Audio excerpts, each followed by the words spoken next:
Who is Nick Foles going to throw to in Jacksonville? Sam, it's a major question because they invested heavily in Nick Foles to be the quarterback of the future, but it's going to be a lot different than what he had in Philadelphia, where he had Alshon Jeffrey, he had Zach Ertz, he had Nelson Aguilar, and a slew of playmakers. Jacksonville, though, some major question marks at receiver and at tight end. Yeah, the Philadelphia Eagles got good when they fixed their receiver situation, when they fixed their cornerback situation as well. Jacksonville hasn't got there yet. If you look at the list of guys that Nick Foles is going to have to throw the ball to, it's D.D. Westbrook, who's had a fantastic college career. PFF college grades loved him. He's been pretty good at the NFL level, hasn't quite become the player that we thought he might yet. And then behind him, there's not a whole lot to love about this receiving core. There's some guys that have flash talent and ability, but nobody that's really been able to put it all together and become a consistent every down weapon for this quarterback. Yeah, Westbrook had a nice season last year, 71 grade, but he's not really a number one. He's a complementary piece, and it's him and Keelan Cole, it's Marquise Lee, and then it's an interesting slew of athletes behind those guys: DJ Chark, Terrell Pryor, Chris Conley, a bunch of big-bodied receivers, like I said, good athleticism, but guys who haven't really put it together at all at the NFL level other than a short stint for Terrell Pryor. But that feels like the type of guy that Foles needs. He throws to those big-bodied receivers pretty well, and he's so aggressive throwing the ball down the field. He needs a guy that he can throw to. I think the Jags are hoping for at least one of those guys to emerge. And all of them are speedsters as well, which is a big thing. Nick Foles is one of those quarterbacks that does love to chuck the deep ball, give his receivers a chance to make a play, as the old adage goes, which,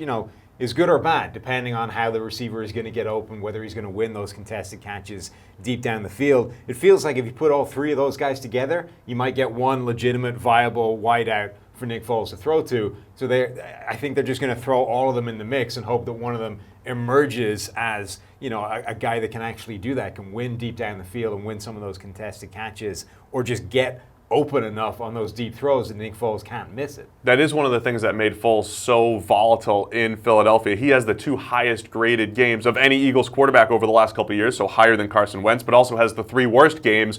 In those high-end games were Foles making those plays down the field.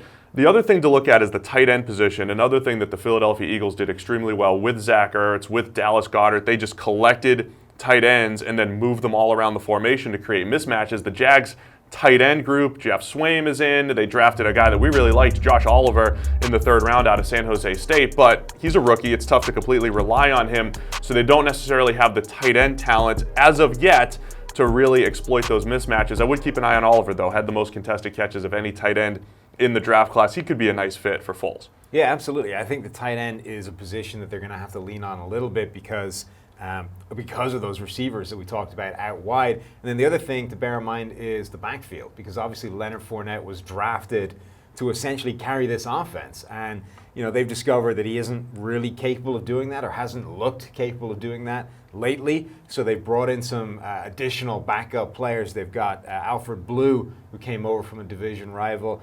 There are players in there that have experienced carrying a significant workload. I think this team is going to continue to try and load up with the carries on the ground in the run game, and hope that it all doesn't fall on the shoulders of Nick Foles, even though he's the quarterback that they expect to lead this offense. So the Jags defense still has a ton of talent. Ultimately, defense is their best weapon. Is that the formula then? The weapon for Nick Foles is going to be the defense and then taking care of the football. We have seen points in Foles' career where he's been able to play a little bit more conservative and take care of the ball.